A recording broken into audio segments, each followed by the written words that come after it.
sampai sekarang dan seterusnya. Termulia, amin, amin. Silakan duduk kembali. Saudara-saudari, tiba saatnya kita membuka Alkitab kita yang diambil dari Injil Markus pasal 16 ayat 9 sampai 20. Injil Markus pasal 16 ayat 9 sampai 20.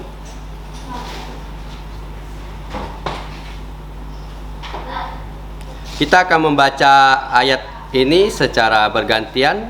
Saya akan membaca ayat 9, saudara-saudari melanjutkannya dengan ayat 10 hingga 2 ayat terakhir kita akan membaca bersama-sama.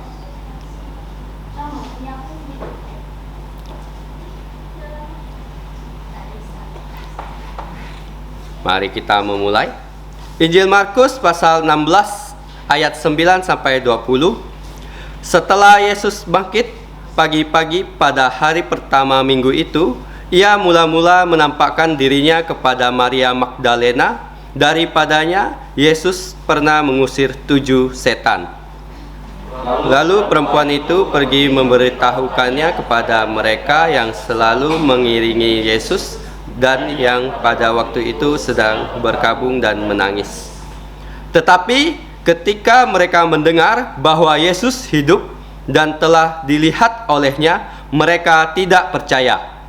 Sesudah itu ia menampakkan diri dalam rupa yang lain kepada 2 orang dari mereka ketika keduanya dalam perjalanan keluar kota.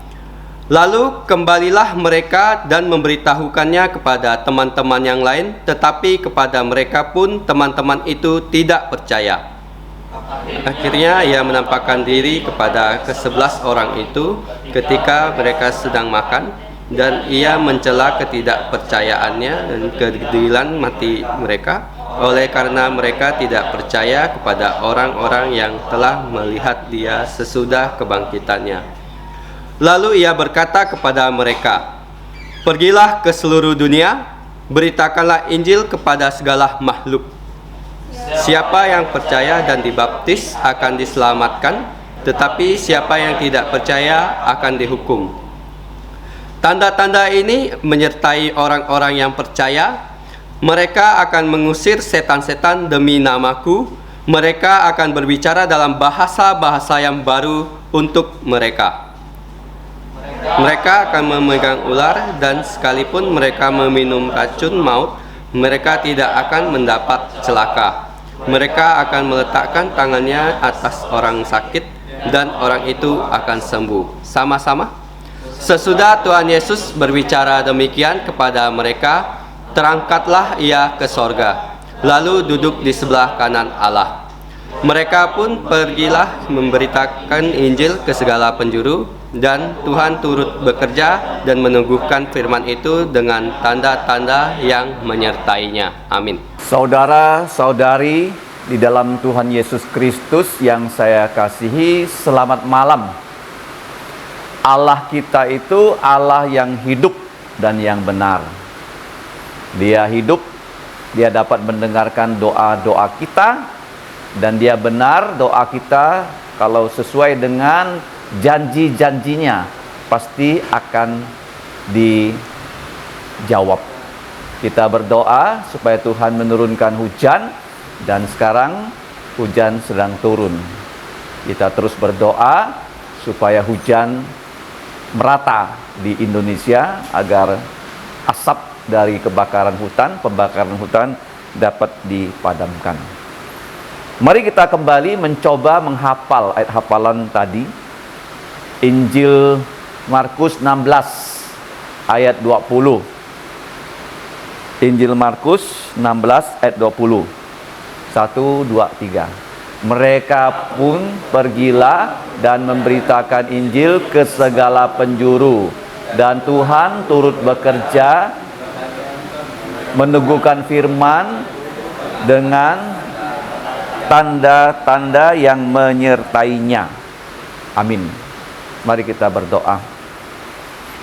Bapa kami di surga, kami sekali lagi mohon belas kasihan Engkau agar kami dapat belajar firman-Mu. Mohon Roh-Mu menolong kami untuk memahaminya, supaya kami diberi kekuatan untuk melaksanakan perintah-perintah-Mu, dan juga diberi kekuatan untuk memberitakan firman-Mu menjadi saksi Tuhan Yesus. Ampunilah dosa kami, dalam nama Tuhan Yesus kami mengucap syukur dan berdoa. Amin. Nah, di dalam Injil satu pertanyaan yang sering dipertanyakan. Dalam 4 kitab Injil, berapa kitab yang mencatat kelahiran Yesus? Ada berapa kitab? Matius, Markus, Lukas, Yohanes. Kitab mana saja yang mencatat kelahiran Yesus? Tidak semuanya ya. Kitab mana? Kitab Matius dan kitab Lukas. Nah, dalam 4 Injil, kitab mana saja yang mencatat kenaikan Yesus ke sorga? Tidak 4 Injil ya. Tetapi juga hanya 2 Injil. Injil mana saja? Injil Markus tadi ada nggak mencatat Yesus naik ke sorga? Ada. Injil Matius tidak. Injil Yohanes tidak. Jadi hanya 2. Berarti Markus dan Lukas. Nah, kalau kita periksa Injil ya, yang sudah disatukan dalam Injil Tuhan Yesus, ada berapa perikop? Pertanyaan saya. Ada berapa perikop? Ada berapa? 234 kurang 1. Betul tidak? 233 perikop. Nah, dari 233 perikop ini, kita bisa bagi Injil kabar baik menjadi berapa bagian? Bagian yang pertama ya, dengan sebutan pra-eksistensi Tuhan Yesus. Halaman 5. Ya, setelah pra-eksistensi Tuhan Yesus, karena Yesus sebelum dia lahir, dia sudah ada di surga yang kekal. Paham? Nah, kemudian setelah pra-eksistensi Tuhan Yesus, Injil Yohanes pasal 1 ayat 1, kemudian presentasi Kristus. Setelah presentasi, proklamasi Kristus. Setelah proklamasi, Paskah Kristus. Setelah Paskah Kristus, baru promosi Kristus. Yang terakhir disebut promosi. Di antara kalian ada tidak yang menjadi sales? Sales itu selalu melakukan promosi. Seingat saya, waktu saya kuliah, saya belajar ilmu marketing. Ada 4P menurut Philip Kotler. Produk. Kemudian place, tempat. Ketiga, price. Keempat baru promotion. Ya, 4P ya. Nah, promosi dari Tuhan Yesus Kristus, kalau kita lihat di dalam pembacaan tadi, itu selalu ya, orang-orang yang sudah tahu Yesus sudah bangkit, yang sudah bertemu dengan Tuhan Yesus yang sudah bangkit, harus mempromosikan, mengatakan kepada orang yang belum tahu bahwa Yesus sudah bangkit dari kematian. Kalau Tuhan Yesus tidak bangkit dari kematian, kita tidak perlu percaya Tuhan Yesus. Dia sama dengan tokoh-tokoh agama yang lain. Semuanya mati, kuburnya ada, tapi Yesus berbeda. Dia sudah mati, tapi pada hari Minggu, hari yang ketiga, dia sudah bangkit dari kematian. Nah, tadi kita membaca Injil Markus. Markus itu sebenarnya dia mencatat khotbah-khotbah dari Petrus. Dia anak muda yang rajin. Setelah dia mencatat, Roh Kudus yang memimpin Petrus supaya Markus diarahkan menulis Injil Markus, Injil yang pendek. Kalau kita melihat ya, pembacaan kita tadi dari pasal 16 ayat 9 sampai 20 itu adalah rangkuman dari peristiwa Yesus yang sudah bangkit menampakkan menampakkan diri selama 40 hari. Berapa hari? 40 hari. Kenapa Yesus menampakkan diri 40 hari? Karena kalau kita membaca di Kisah Para Rasul pasal 1, Yesus mengatakan, setelah saya naik ke sorga, duduk di sebelah kanan Allah Bapa, kamu ya jangan pergi dari kota Yerusalem.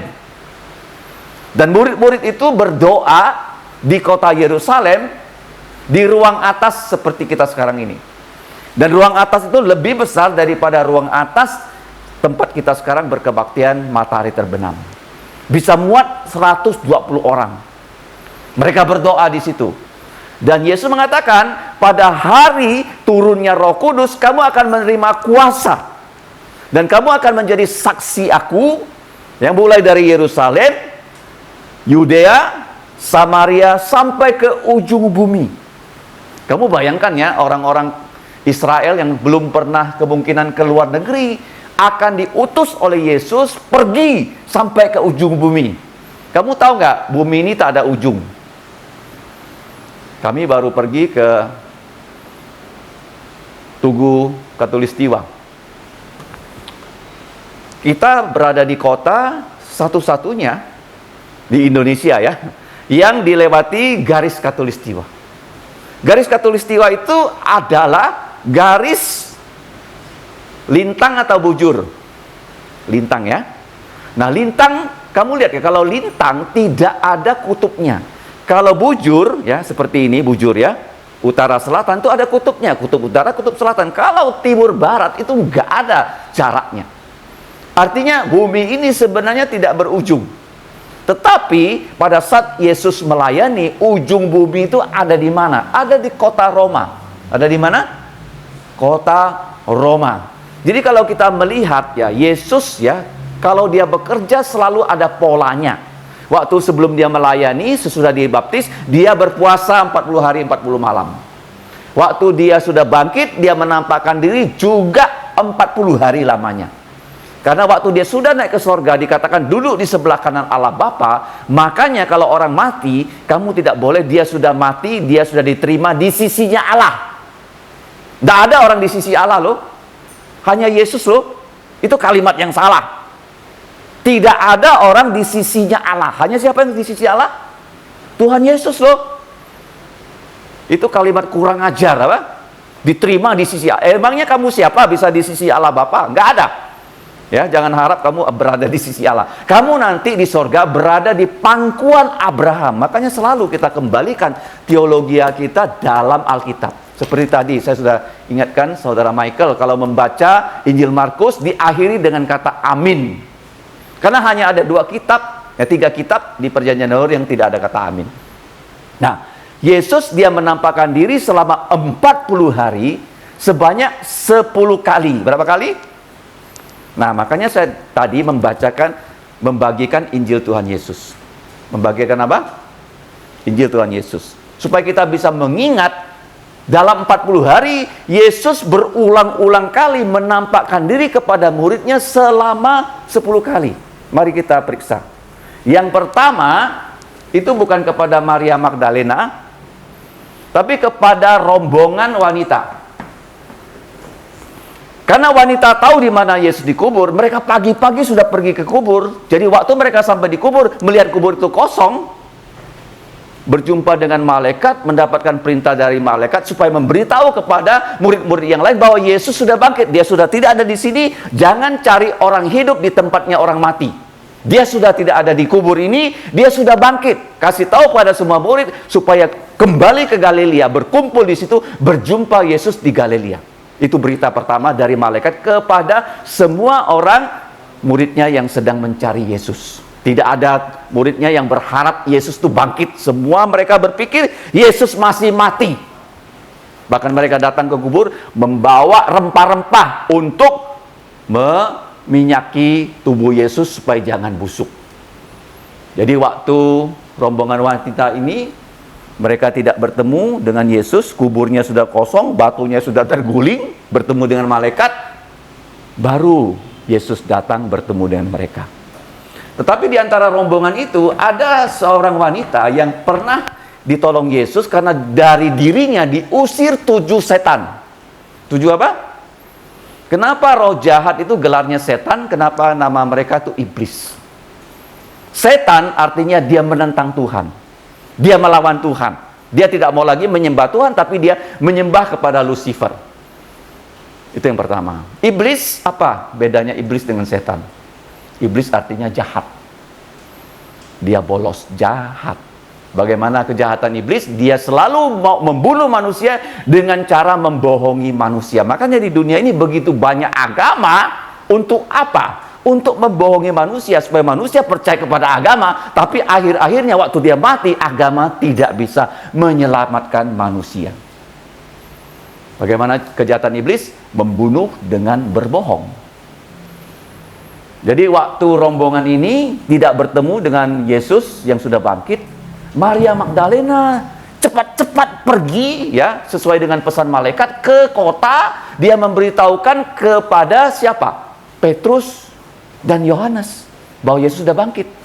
Jadi waktu dia pergi ke kota, dia tidak bertemu dengan Yesus. Rombongan wanita sudah bertemu dengan Yesus. Jadi waktu dia kembali ke makamnya Yesus, dia melihat kubur kosong.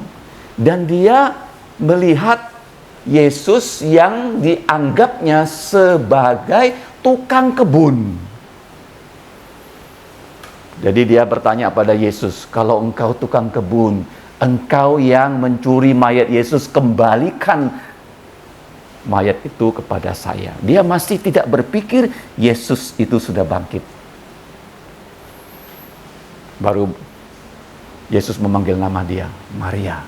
Baru matanya terbuka. Terus dia memeluk Yesus. Yesus bilang, jangan terus peluk aku. Kenapa? Karena Yesus akan naik ke sorga. Kalau dipeluk terus, Yesus ya secara fisik nggak bisa naik ke sorga.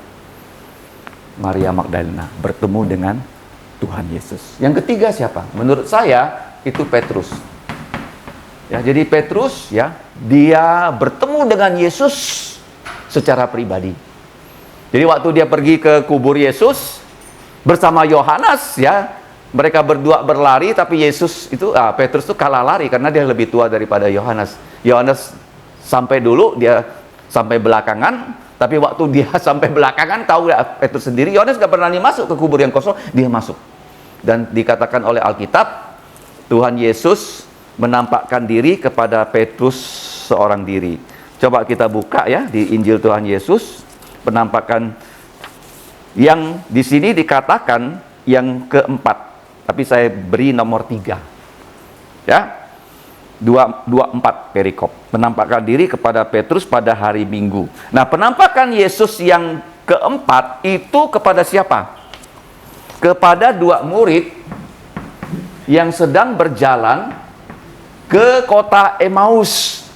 Ya, kota Emmaus itu tidak jauh dari kota Yerusalem. Pada hari Minggu, ya, mereka sedang berjalan. Mereka bertemu dengan Yesus dan Yesus menjelaskan kepada mereka bahwa Kristus, Yesus adalah Kristus, harus menderita sebelum dia menjadi ya juru selamat dunia. Tuhan Yesus menjelaskan kepada mereka dari kitab Taurat, kitab para nabi, kitab Mazmur atau syair, seluruh perjanjian lama. Ada 300 nubuatan tentang Yesus. Dan mereka waktu belajar firman dengan Yesus, lubuk jantung mereka tuh semangat sekali, berkobar-kobar. Itu tandanya mereka belajar firman dengan benar.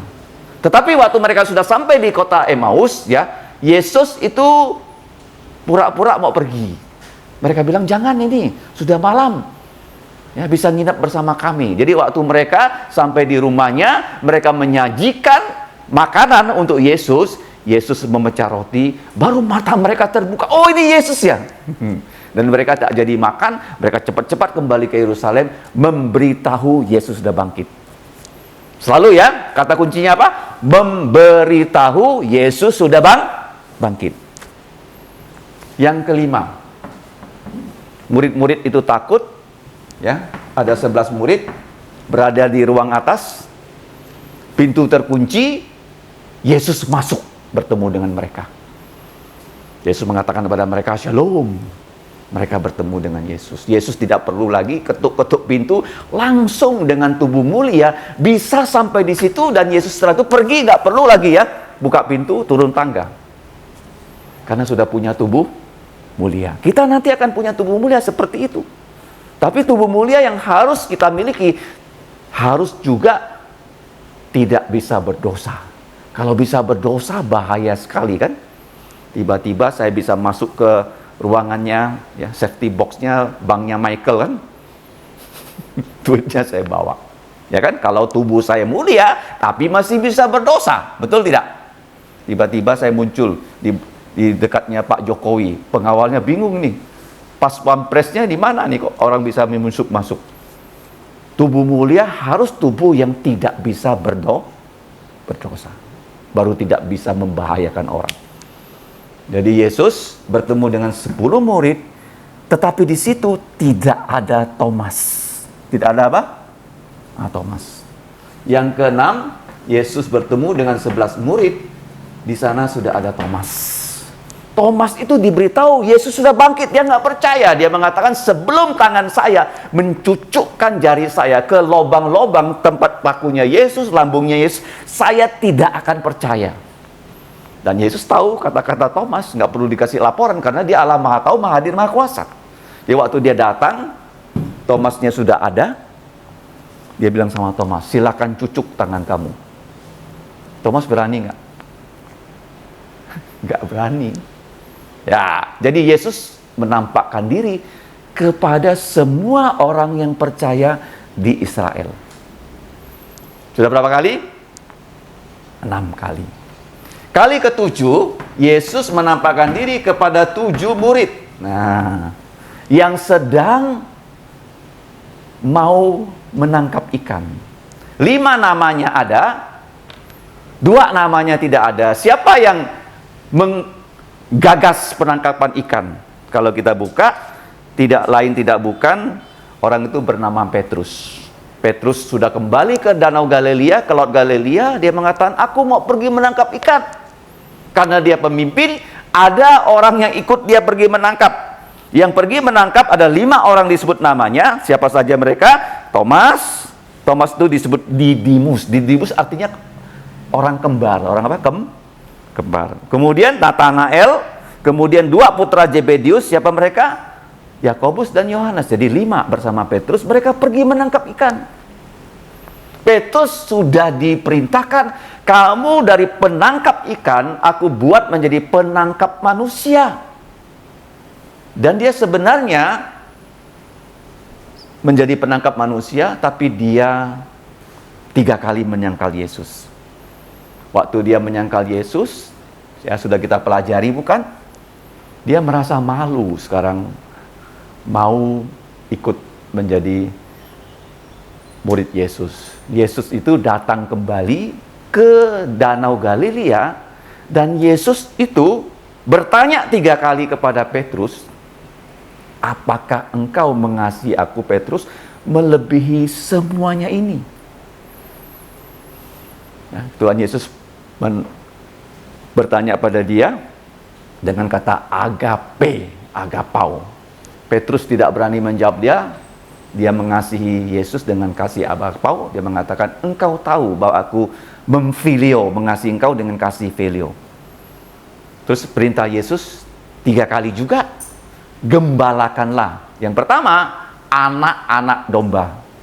Artinya di gereja, anak-anak kecil harus dilayani. Ya, jadi kalau kamu datang ke gereja, kamu melihat anak-anak kan?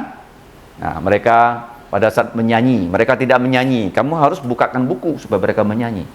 Nah, boleh kamu biarkan ya. Kalau dibiarkan, mereka bisa jadi liar. Yang kedua, kalau mereka membaca firman, mereka tidak membaca firman, kamu harus carikan ayat Alkitab supaya mereka bisa membaca firman. Anak-anak kecil harus dilayani. Jangan pura-pura kita nggak tahu. Ya. Kemudian Tuhan Yesus juga mengatakan kepada Petrus 2 kali lagi, ya, gembalakanlah domba-domba yang sudah besar. Nah, kita orang percaya itu adalah domba loh. Saya waktu di sekolah Kristen Kalvari, anak-anak tuh ada beberapa bertanya pada saya, Pak Peter itu show-nya apa? Show-nya apa ya? Saya bilang show saya show domba. Kenapa domba? Iyalah, saya punya gembala namanya Yesus. Terus dia bingung ya. Saya tanya dia, kamu sudah percaya Yesus belum? Sudah. Show-nya kamu apa? Ya domba. Kenapa domba? Kita domba-domba, gembala kita Tuhan Yesus. Kalau kita tidak digembalakan Tuhan Yesus, kita bisa sesat, kita bisa mati. Domba itu binatang paling bodoh. Kalau kambing kita bawa ya dari gang ini ya ke toko sebelah, dia bisa pulang sendiri. Kalau domba kamu bawa ke sana, dia sesat loh. Dia tidak bisa hidup tanpa gembala. Kita juga manusia tidak bisa hidup kalau tidak percaya Yesus. Pasti binasa. Nah, Petrus setelah ditemui Yesus, dia akhirnya dikembalikan ya menjadi penjala manusia. Jadi waktu dia bertemu dengan Yesus, Yesus tanya kepada mereka, kalian ini kembali menangkap ikan, ada tidak hasilnya? Ternyata nggak ada. Kok bisa ya? Tuhan Yesus kan Allah Maha Kuasa. Semua binatang mendengarkan kata-kata Yesus. Saya percaya ya, waktu Petrus dan kawan-kawan pergi menangkap ikan, Yesus sudah tahu. Yesus pesan sama ikan-ikan di Laut Galilea, jangan kamu nabrak jalannya Petrus. Semuanya tidak mau bergerak ke jalannya Petrus. Tapi waktu Yesus bilang kepada Petrus, kamu pergi ya agak dalam, siang hari loh. Ikan siang hari kan tidur di bawah, ya kan? Tebarkan jalamu, jalannya nggak bisa sampai ke dasar. Bagaimana bisa menangkap ikan? Ikan lagi istirahat. Karena Yesus yang berkata, Petrus menurut dan jalannya ditabrak ikan. 153 ekor. Kok bisa ya? Tuhan Yesus bilang, ikan-ikan sekarang lomba. Yesus bilang lomba, semua ikan serbu jalannya Petrus. Tapi ada yang terjadi, jala Petrusnya tidak koyak. Artinya begini loh, kalau kamu mengabarkan Injil, jalannya Injil tidak pernah koyak. Siapa yang ditentukan percaya Yesus, pasti dia percaya Yesus. Harus kabarkan Injil. Apa itu Injil? 1, Tuhan Yesus sudah mati untuk dosa-dosa kita. 2, dia sudah dikubur. 3, dia sudah bangkit dari kematian. 4, dia menampakkan diri. Jadi sudah 7 kali Tuhan Yesus menampakkan diri. Kali ke-8 kepada siapa? Tolong dihafal ya. Kepada siapa? Saudara-saudara tiri. Nah, kenapa kepada saudara-saudara tiri? Mari kita buka ya, Injil Yohanes ya, pasal ke-7. Injil Yohanes pasal ke-7, di situ saudara-saudara tiri Yesus belum percaya pada Yesus. Yohanes 7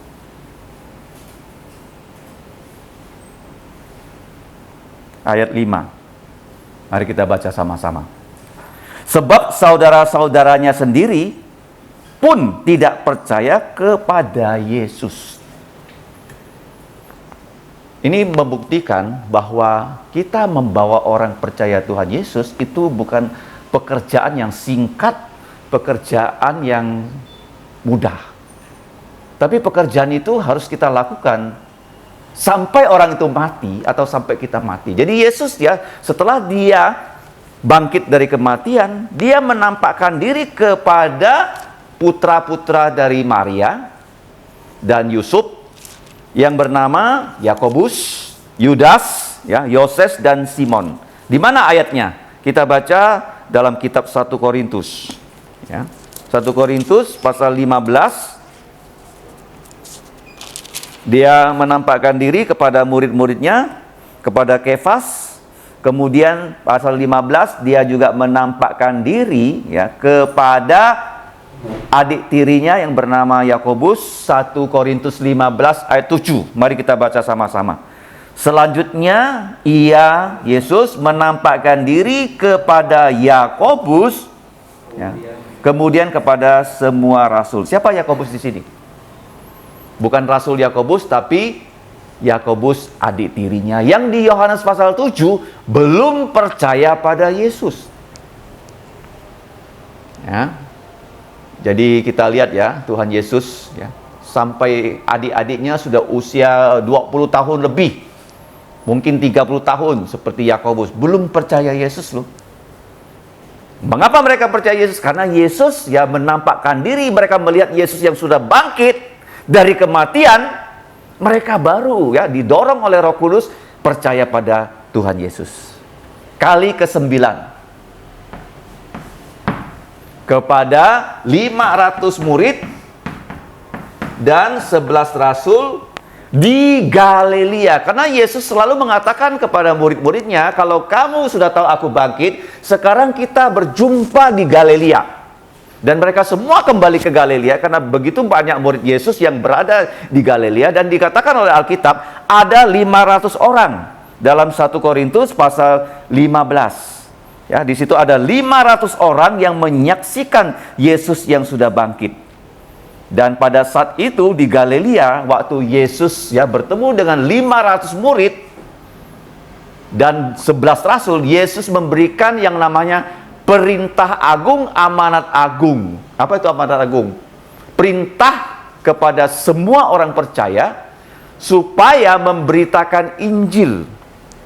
Makanya tadi kita menghafal ya, pergilah kamu beritakanlah Injil ke segala makhluk. Kalau dalam kitab Matius 28 dikatakan, pergilah kamu jadikanlah segala bangsa muridku. Segala bangsa itu bukan bangsa Indonesia secara global, tetapi setiap suku yang ada di negara Indonesia. Indonesia berapa suku? Pak Presiden Jokowi sering ya mengatakan di Indonesia ada berapa suku. Suku-suku tertentu pun bahasanya berbeda-beda, seperti orang Batak. Orang Batak itu bahasanya berbeda. Ada yang Batak Toba, ada yang Batak Mandaling, ada yang Batak Karo. Suku Tionghoa, oh bahasanya juga beda-beda. Ada yang Hakka, ada yang Teochew. Jadi kabarkanlah Injil dengan bahasa ibu. Bahasa apa? Ibu. Kalau di sini Lucy Teochew, dia bisa mengabarkan Injil dengan bahasa Teochew kepada orang Teochew. Kalau Hakka bisa mengabarkan Injil dalam bahasa Hakka. Kalau Kantonis bisa dengan bahasa Kantonis. Jadi segala bahasa di dunia ini penelitian tidak kurang dari 6.000 bahasa. Berapa ribu? 6.000. Kabarkan Injil dalam bahasa ibu. Ini ada kesaksian dari penerjemah Alkitab bahasa Dayak. Bahasa Dayak ini namanya bahasa Dayak Ngaju. Dayak apa? Ngaju ya. Belum pernah dengar ya ada Dayak Ngaju kan? Paling kamu dengar Dayak Iban ya, Dayak Mualang, Dayak Kayan, Dayak Ngaju ada. Jadi waktu orang menerjemahkan ya Injil ke dalam bahasa Dayak Ngaju sudah selesai, dia harus periksa kepada orang yang selalu berbicara dalam bahasa Dayak Ngaju. Dia cari orang tua yang buta huruf ya, dia yang tahu bahasa Dayak Ngaju. Dia bacakan ya Alkitab Injil dalam bahasa Dayak Ngaju. Dan orang tua itu terus mendengarkan. Akhirnya orang tua itu menjadi percaya Yesus. Sudah ditanya, kenapa kamu percaya Yesus, Bapak? Kalau dari dulu saya tahu Tuhan Yesus bisa bahasa Dayak Ngaju. Dari dulu aku mau percaya dia. Kamu jangan bilang Allah hanya bisa bahasa Arab loh. Dia bisa segala bahasa karena dia maha tahu. Kamu bisa berdoa dalam bahasa Hakka, bahasa Teochew, bahasa Indonesia, bahasa Jawa, bahasa Madura. Dia ngerti. Nggak usah berdoa dalam bahasa Ibrani, bahasa Yunani. Nggak. Dia bisa menerima bahasa ibu. Makanya Alkitab adalah satu-satunya buku yang paling banyak diterjemahkan ke dalam segala bahasa. Kesaksian berikutnya. Di Filipina, ada pengabar Injil pergi ke daerah itu. Banyak bahasa Dayak, nggak ada bahasa tulisannya, hanya ada bahasa lisan. Dan banyak orang Dayak, kalau dia ke kota, dia nggak mau berbahasa Dayak, malu. Banyak orang Tionghoa nggak mau bahasa Hakka, malu. Khususnya orang Nangapino, kalau dia sudah ke Jakarta, dia pulang Nangapino, dia nggak mau bahasa Hakka. Dia ngomong lulu gue, supaya kelihatan dia apa, naik kelas, jadi orang Jakarta. Jadi banyak orang Dayak, kenapa bahasanya hilang? Karena nggak mau bahasa Dayak, jadi malu. Nah, misionari dari Amerika ini, dia datang ke Filipina, dia mencari ya, bahasa orang yang dia layani. Ternyata nggak ada bahasa dalam bentuk tulisan. Kemudian dia mulai membuat kamus, ya, buat kamus. Kalau makan bahasa itu apa? Dia tulis. Kalau minum apa? Baru dia kumpulkan kata-kata itu, kamusnya sudah jadi. Dengan kamus ini dia terjemahkan Alkitab ke dalam bahasa orang Filipina yang sebelumnya tidak ada bahasa tulisannya. Pergilah ke segala bangsa, jadikanlah mereka muridku. Nah, kemudian perintah berikutnya, baptislah mereka dalam nama Bapa dan Putra dan Roh Kudus, dan ajarlah mereka melakukan segala yang sudah aku perintah kepada engkau, dan aku Yesus akan menyertai kamu, Immanuel, sampai segala zaman. Jadi perintahnya itu ya, satu, jadikan semua orang muridnya Yesus. Jadi kalau kamu orang Kristen, kamu adalah murid Yesus. Tapi dengan tiga ya, perintah pendukung, kamu harus pergi. Setelah itu, kalau dia mau jadi murid Yesus harus dibaptis. Ya. Setelah itu mengajar dia. Ada 4 perintah. Perintah utamanya adalah jadikanlah semua orang murid Yesus. Sekarang saya bertanya pada kamu sudah jadi murid Yesus tidak? Waktu kamu ikut kebaktian matahari terbenam, ada nggak firman Tuhan yang dulunya kamu nggak tahu, sekarang kamu jadi tahu? Itu kan murid kan, betul nggak? Sebelum kamu masuk ya, ke Poltek, kamu tidak tahu. Setelah masuk ke situ kuliah, kamu tahu, ya kan? Karena kamu murid di situ. Ada nggak waktu kamu ke gereja, sebelumnya kamu nggak tahu, tapi setelah di gereja firman Tuhan ini disampaikan, kamu jadi tahu. Tapi yang mengajar kamu tahu, memang manusia, tapi sebenarnya Yesus sedang mengajar kamu. Gelar kita selama-lamanya adalah murid-murid Tuhan Yesus. Murid siapa? Tuhan Yesus. Selalu belajar tentang Tuhan Yesus. Kenapa? Karena tidak pernah selesai. Allah itu tidak terbatas. Pelajaran yang tidak pernah tamat namanya belajar tentang Allah. Tidak pernah tamat. Ada saja hal yang baru. Karena dia tidak terbatas. Nggak selesai dipelajari. 1000 tahun selesai. Oh, belum. 1 juta tahun selesai belajar tentang Allah. Belum. Nggak akan selesai. Jadi kalau kamu jadi orang Kristen, kamu malas belajar firman, kamu ada penyakit loh. Karena kita akan jadi murid Yesus sampai selama-lamanya. Jadi amanat agung itu disampaikan waktu Yesus bertemu dengan murid-muridnya di Galilea, ada 500 orang dan bersama 11 rasul. Nah, setelah itu yang berikutnya, yang terakhir sebelum dia naik ke sorga. Yesus naik ke sorga dari mana? Dari bukit mana? Dari Bukit Zaitun. Bukit apa? Bukit Zaitun. Kenapa bukit ya? Orang Israel, mereka tidak mau sombong. Caranya bagaimana mereka tidak mau sombong? Ya, kadang-kadang kan orang sombong ya, kalau punya gelar dia pasang gelarnya kan.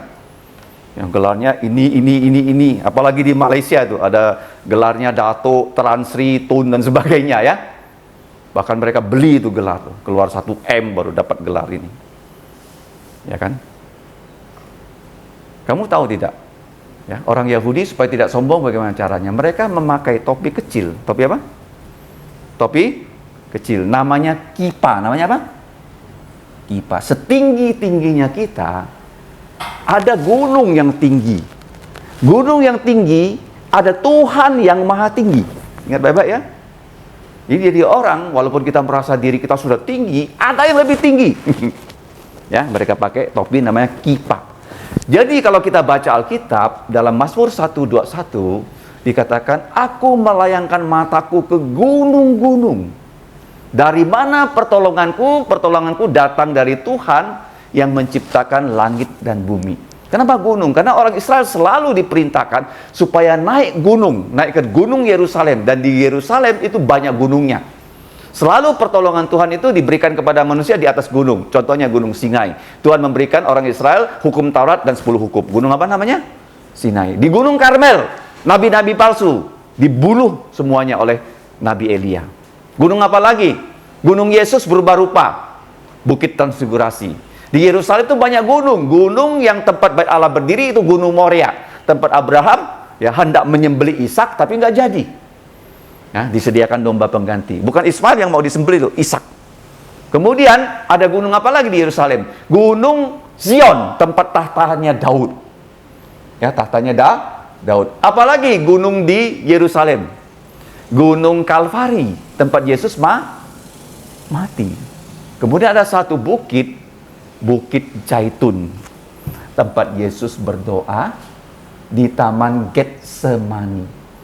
Kalau kamu pergi ke Bukit Zaitun, di situ masih ada pohon zaitun. Pohon apa? Zaitun. Yang menurut perkiraan orang, usianya sudah seusia waktu Yesus berdoa di situ, pohon zaitunnya sudah ada. Sangat besar dia pohonnya, tidak mati-mati tuh. Pohon zaitun. Nah, dari Bukit Zaitun ini, Yesus naik ke sorga, dikatakan ya, oleh dua Injil saja, ya, dia naik ke sorga. Injil mana? Markus dan Lukas. Dia duduk di sebelah kanan Allah Bapa. Ya, jadi waktu dia duduk di sebelah kanan Allah Bapa, dia berjanji sebelum para murid pergi mengabarkan Injil dalam amanat agung. Amanat agung itu amanat yang tidak pernah selesai. Selama kita di bumi ini, yang percaya Yesus, kita harus selalu katakan Injil kepada mereka yang belum percaya. Makanya ya, setiap murid-murid itu disuruh beritahu bahwa Yesus sudah bangkit. Beritahu Yesus sudah bangkit. Tapi kalau kita memberitahu Yesus sudah bangkit, paketnya apa? Dia sudah mati, dia dikubur, dia bangkit. Jangan lupa. Nah, waktu Yesus sudah naik ke sorga dari Bukit Zaitun, kamu lihat ya, waktu Yesus naik ke sorga dengan tubuh mulia, dia sedang memberkati umatnya. Dia sedang apa? Memberkati. Jadi kalau kita di gereja, kita bertemu bukan hanya dengan orang percaya loh. Di gereja ini, Yesus itu hadir loh, walaupun dia nggak nampak. Di sini ada bos kita yang paling tinggi, yang kita tidak bisa lihat wajahnya. Orang itu ya, pribadi itu namanya Yesus. Namanya siapa? Yesus. Kamu yakin nggak Yesus hadir di sini? Kenapa yakin? Dia janji kan, kalau ada 2 orang, 3 orang bertemu dalam namaku, aku hadir di situ. Makanya di dulu ya, di Uni Soviet, ya waktu komunis ya suka ya menganiaya orang Kristen, ada tentara masuk ya kepada gereja yang sedang berkebaktian. Tentara itu diperintahkan menangkap orang berkebaktian dan membubarkan kebaktian itu. Seperti di Indonesia kan banyak ya orang yang ekstrim kan, suka membubarkan gereja dan kebaktian. Terus tentaranya itu ya bilang, sudahkah kamu semua aku tangkap? Terus pemimpinnya bilang, Bapak kira kamu bisa nangkap kami semua? Dari absen ini semua, sudah. Dia bilang belum. Kok dia bilang belum? Ada yang belum kamu tangkap. Siapa dia? Tuhan Yesus. Nggak bisa kamu tangkap. Paham? Yesus ada di tempat anak-anak Allah sedang bertemu. Jadi waktu dia naik dari Bukit Zaitun, dia sedang memberkati kita. Makanya kita ini menjadi orang yang aneh kalau hari Minggu nggak mau ke gereja. Di gereja ini siapa yang memberkati kamu? Siapa? Memang pendeta nanti mengangkat tangan, tapi yang memberkati kamu adalah Tuhan Yesus. Dia hanya mewakili Tuhan Yesus. Jadi jangan sampai sudah percaya Yesus tapi tidak mau ke gereja. Artinya menolak berkat. Menolak apa? Yesus waktu dia naik ke sorga, tangannya seperti ini. Dan dia naik ke sorga, pelan-pelan dia naik loh. Tapi sampai ditutup awan, langsung dia sampai sorga. Kamu tahu nggak jarak ya, dari bumi ini ke langit ketiga, itu kalau kita naik pesawat secepat cahaya, jutaan tahun nggak sampai loh. Kalau Yesus ya, dia kecepatan cahaya aja, sampai sekarang dia belum sampai surga. Ngerti? Jauh sekali. Kalau kamu kirim SMS ataupun WA ke matahari, berapa lama sampai? Ya, sekarang kan kita punya WA kan? Misalnya kamu pegang Android, terus ada yang pegang Apple. Kadang-kadang di grup itu, Android bunyi dulu, Apple-nya belakangan. Bisa Apple-nya bunyi dulu, Android-nya belakangan. Paham? Berarti ada waktu ya. Nah, kalau kita kirim WA ke matahari, berapa lama? Lucy. Langsung sampai? Kecepatan WA itu berapa cepat? Seperti cahaya. 10 menit baru sampai. Berapa? 10? Kalau sampai bintang, berapa juta tahun cahaya? Oh, belum sampai Yesus. Kalau dia punya tubuh tidak mulia. Tetapi karena dia punya tubuh mulia, tidak dibatasi ruang. Mau sejarak berapa tahun juta cahaya, begitu dia mau pergi ke surga, sampai surga, dia mau datang lagi, sampai lagi. Makanya kalau kita punya tubuh mulia, kita mau ke New York, langsung pup, sudah sampai. nggak usah naik pesawat, ya kan? Nah, waktu dia naik ke sorga dari Bukit Zaitun, dia berjanji dia akan datang lagi ke Bukit Zaitun. Tapi waktu Yesus datang kedua kali, dia tidak datang langsung ke Bukit Zaitun, tapi dia datang di angkasa. Dia membawa kita yang percaya Yesus, yang sudah mati dia buat bangkit, punya tubuh mulia. Kita yang percaya tidak akan mati, diberi tubuh mulia, diangkat ke angkasa. Kita dibawa ke sorga 7 tahun, karena 7 tahun bumi ini akan ditimpa tulah sehingga separuh manusia mati. Yang terakhir, waktu semua musuh manusia mau menyerbu Israel, dan Israel itu bertanya, di manakah Mesias? Di mana juru selamat kami? Baru Yesus datang menyelamatkan mereka. Kalau Yesus tidak datang menyelamatkan mereka, Israel sudah punah. Jadi inilah amanat agung. Zaman sekarang disebut zaman bangsa-bangsa. Artinya yang percaya Yesus bukan orang Israel, orang yang tidak bersunat. Tapi nanti waktu Yesus datang kedua kali, tahap pertama di angkasa, tahap kedua baru di Bukit Zaitun.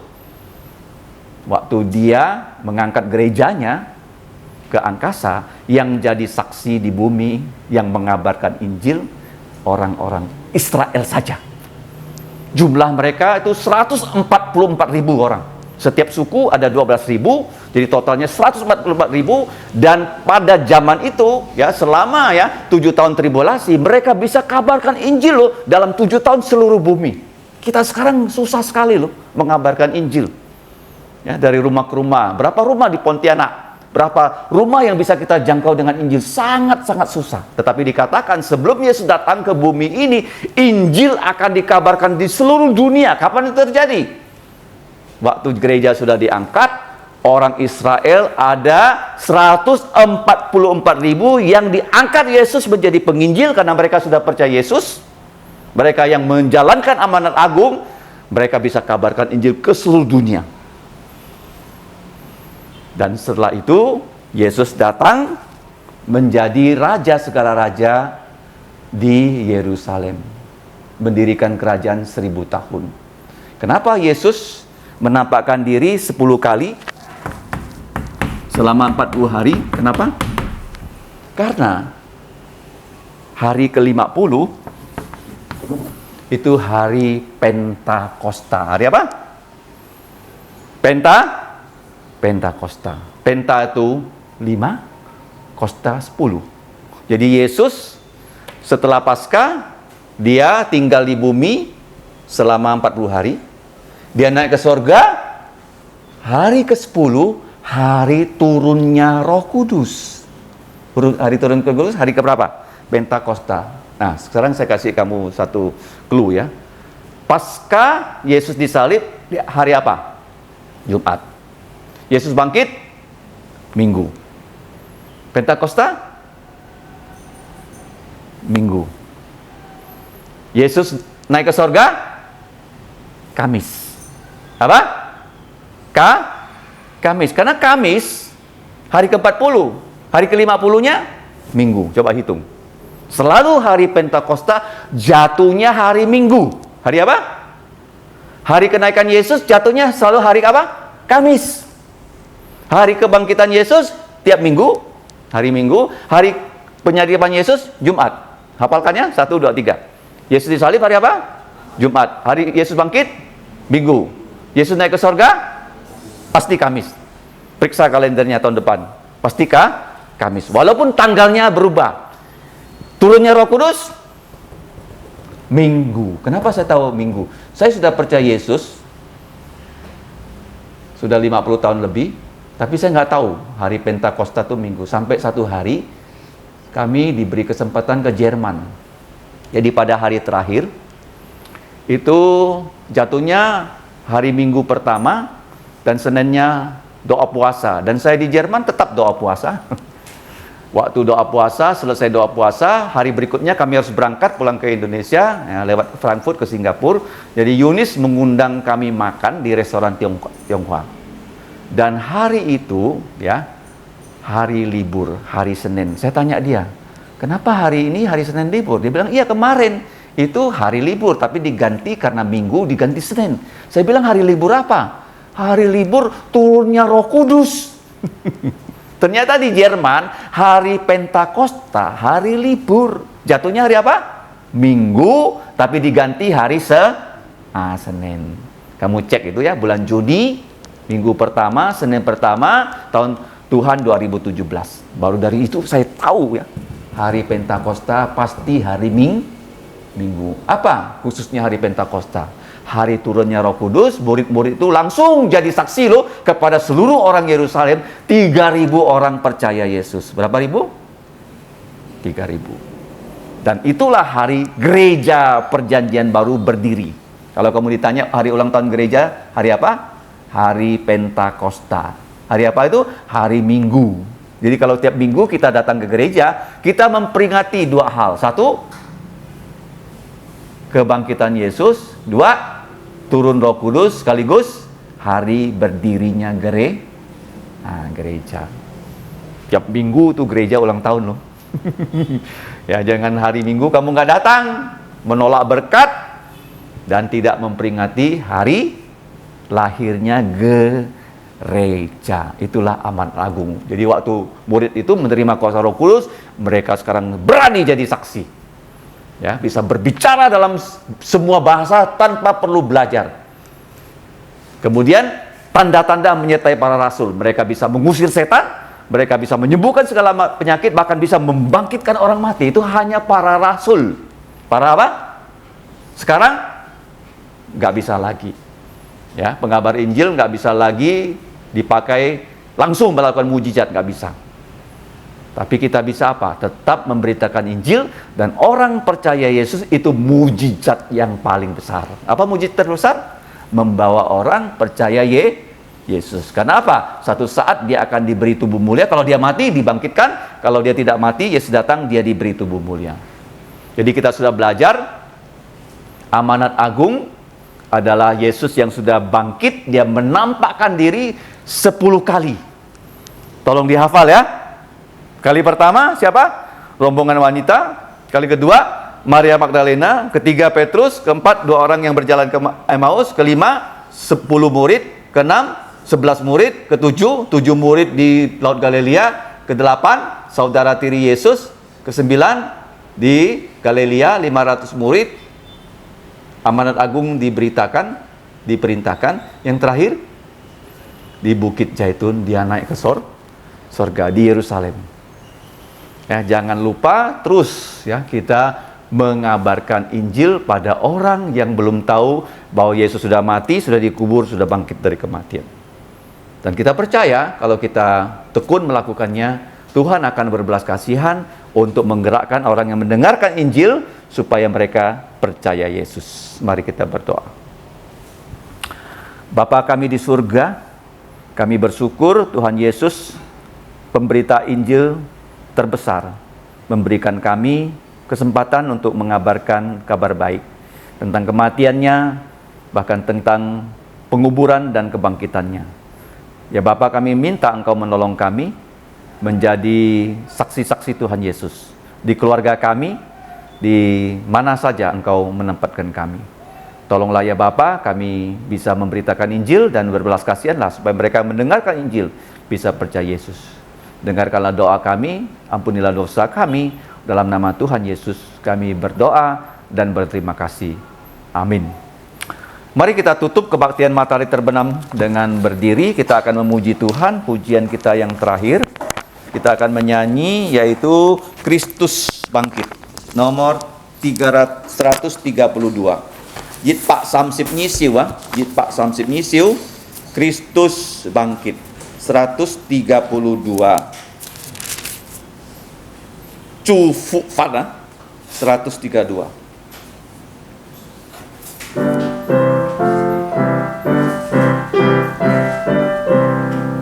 Di dalam kubur gelap, Tuhanku Yesus menanti saatnya. Yesus Tuhan, dari kubur Ia bangkit, mengalahkan kuasa iblis. Yesus bangkit, mengalahkan kuasa gelap dan hidup bersama semua umatnya. Ya bangkit, ya bangkit, haleluya, ya bangkit. Laskar jaga kubur, Tuhanku Yesus, batu pun terbuka, Yesus Tuhan. Dari kubur ia bangkit, mengalahkan kuasa maut. Yesus bangkit, mengalahkan kuasa gelap dan hidup bersama semua umatnya. Ia bangkit, ia bangkit, haleluya, ia bangkit. Maut tak berdaya, Tuhanku Yesus, kalahkan kuasa maut. Yesus Tuhan. Dari kubur ia bangkit, mengalahkan kuasa iblis. Yesus bangkit, mengalahkan kuasa maut dan hidup bersama semua umatnya. Ia bangkit, ia bangkit, haleluya, ia bangkit. Kita tetap berdiri, mari kita kembali bersatu dalam doa. Allah Bapa kami, yang kami sembah melalui putramu Tuhan Yesus, yang bukan hanya mati untuk dosa kami, dikuburkan, tetapi Yesus sudah bangkit dari kematian, menampakkan diri, dan dia naik ke sorga, duduk di sebelah kanan Engkau. Tuhan Yesus sedang menyiapkan tempat untuk kami, dan Tuhan Yesus juga berdoa untuk kami. Ya Bapa, kami bersyukur untuk kebaktian matahari terbenam, di mana pada malam ini kami sudah selesai belajar dari Injil Markus. Semua ini adalah anugerah-Mu yang terbesar dalam hidup kami. Bantulah kami ya Bapa menjadi pelajar-pelajar firman-Mu, murid-murid Yesus yang setia. Kami sekarang mau pulang ke rumah kami masing-masing ya Bapa. Mohon Engkau menyertai hidup kami. Kami mempersembahkan sekali lagi hidup kami sebagai korban hidup yang untuk menjadi saksi Yesus dimanapun Engkau menempatkan kami. Apakah kami sebagai pelajar, sebagai pekerja, ibu rumah tangga, dan juga hamba-hamba-Mu yang melayani Engkau sepenuh waktu. Kiranya firman-Mu dan Roh-Mu menyertai kami agar kami bisa melaksanakan amanat agung Tuhan Yesus, mengabarkan Injil kepada segala makhluk di segala penjuru. Dan sesuai dengan janji firman-Mu, kami percaya Engkau pasti menyertai kami dengan tanda, yaitu orang yang dipilih oleh Engkau akan percaya menerima Yesus sebagai Tuhan dan Juru Selamat pribadi mereka. Kami mohon Kau menjaga hidup kami, dan kami tahu dengan hidup kami yang di dunia ini, kiranya Engkau memakai untuk memuliakan nama-Mu, karena Engkaulah Bapa kami yang mempunyai kerajaan dan kuasa dan kemuliaan sampai selama-lamanya. Di dalam nama Tuhan Yesus kami berdoa dan berterima kasih. Amin.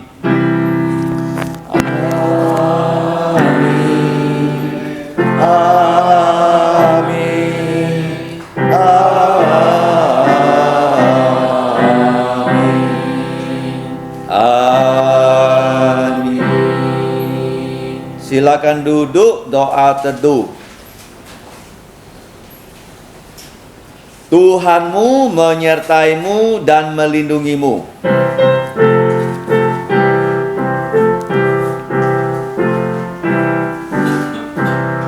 Tuhan memberkatimu.